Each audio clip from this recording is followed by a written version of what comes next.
ఇక్కడ మన సమాజంలో 3 వర్గాలు మనకు చూస్తూ ఉంటాం. డబ్బున్న వర్గం, తర్వాత పేద వర్గాలు, మధ్యతరగతి.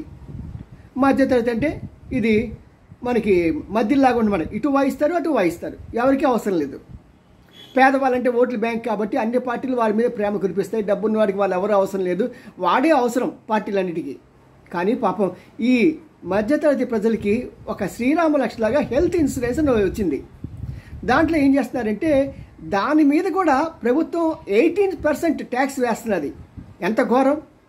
సినిమా టికెట్ల మీద 18% ట్యాక్స్, అలాగే చాలా లగ్జరీ వాటి మీద 18% ట్యాక్స్ ఉంటుంది కదా. మరి హెల్త్ కూడా లగ్జరీయా ప్రభుత్వ దృష్టిలో?